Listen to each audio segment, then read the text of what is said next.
Hi, welcome to Rich Single Parent. This is Darren. Hey, I just wanted to take a minute and write this article about budgeting.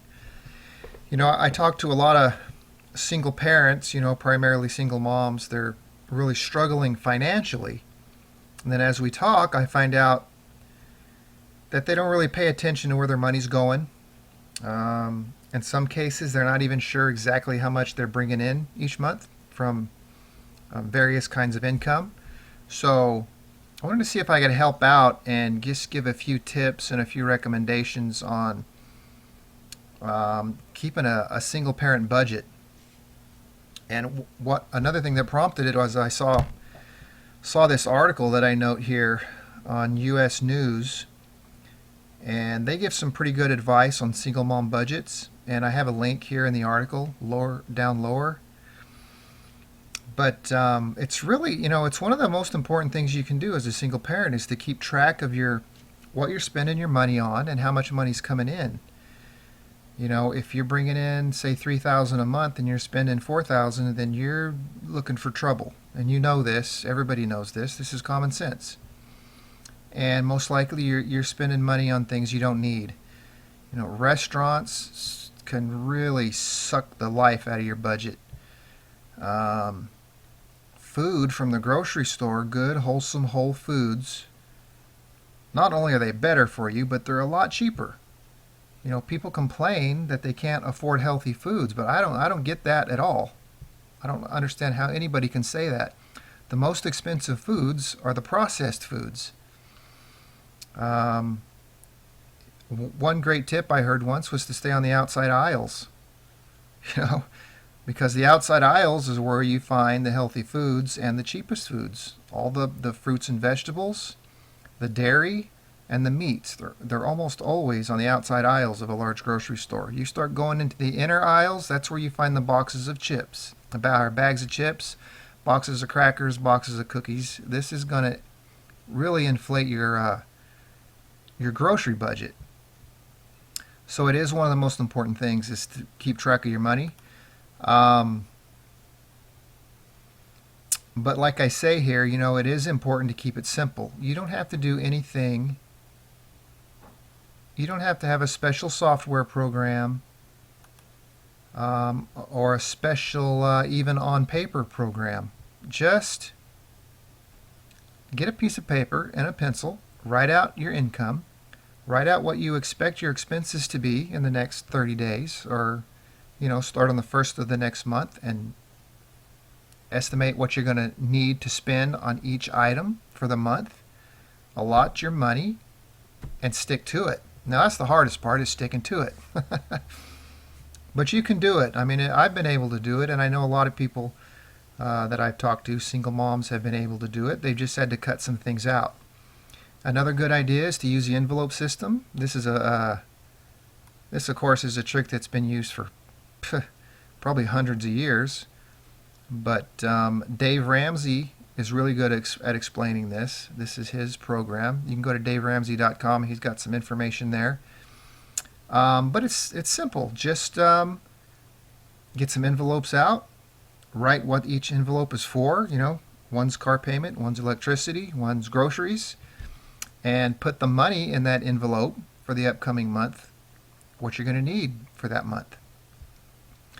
If you put $300 in your groceries envelope, then make sure you don't spend any more than that. Or if for some reason you do need to spend more than that, then readjust the second month. If you need $400, then in the following month you can put $400. Another thing I just touched on, but I'll go over it again, spending too much. A lot of people have a spending problem. I was recently listening to Clark Howard. He said half the human population feel pain when they spend, and half the population feel joy when they spend. So I immediately recognize that I'm in the first category. I just don't like to spend a lot of money. I do spend money. I mean, I like nice clothes, and I like going to the movies, and I like going out to restaurants.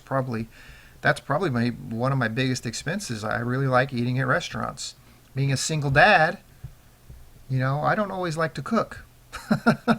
So, me and the kids go out.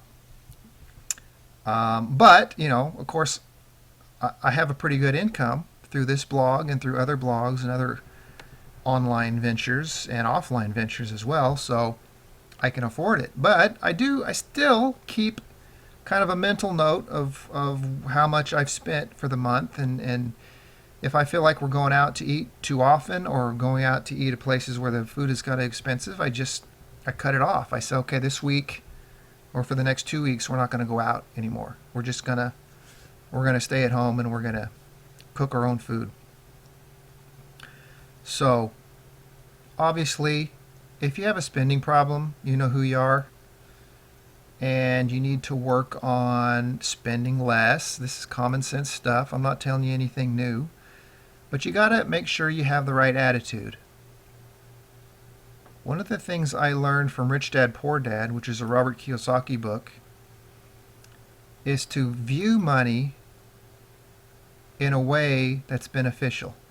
If your attitude is, I can't afford it, and so I'm not going to buy it, then that shuts your brain down, it shuts your creativity off.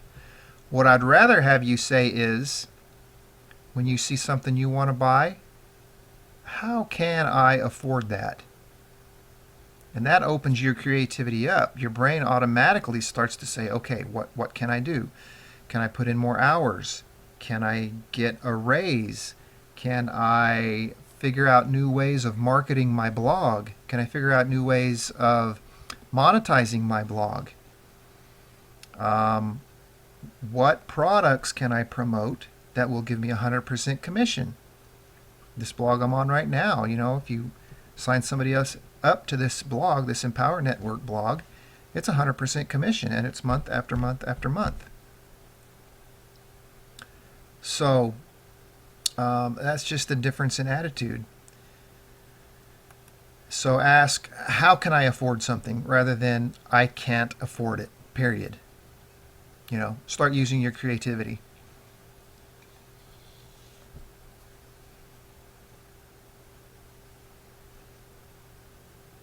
And the other thing is, of course, be content with simple things in life. Listen, all you really need is basic food, basic shelter, and basic clothing. So just keep it simple. I've known people that they just had to go out and max out their credit cards. Restaurants, Starbucks, new clothing, cable TV. You don't have to have cable TV. Cancel the thing for a few months until you can get your income coming up, increasing through your blog, and then you can restart it. So restaurants are extremely expensive. That takes a lot of my money, but like I said, I can afford it. Clothing, and this is just a video I found on YouTube. It's got some pretty good tips for budgeting and planning financially, and I would encourage you to take a look at that. But as far as your blog goes, get it started. Blog every day that you can. If you blog every single day, you'll be way ahead of 95% of bloggers. And it won't be long until you're completely caught up with somebody that started a year ago or 2 years ago. Now, I don't blog every single day, but, like I said, I have other sources of income. I've earned the right to slack off a little.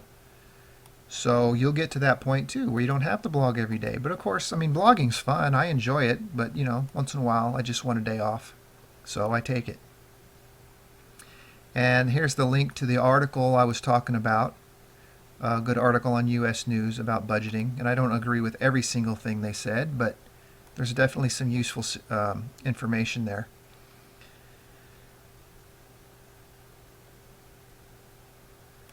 So that's it. Budgeting is common sense. Spend less than you make.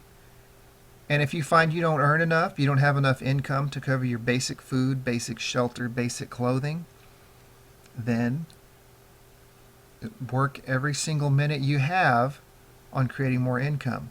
And I personally, I'm a little biased. It's worked for me fabulously, and that is working online. Create a blog. Work online. You can do it at home. You can do it when you're with your kids. You can do it when your kids are at school. You don't have to worry about the time it takes to go to work, the time it takes to come back home from work. You can use all that extra time to work on your blog. And that's the best advice I can give you. Let me know what you think. Click on the comments box below. Leave me some comments. I'd like to know what your thoughts are. And if you're on the home page, you may have to click Read More. And then on that page, you'll see the comments box. Hey, take care. Have a good day.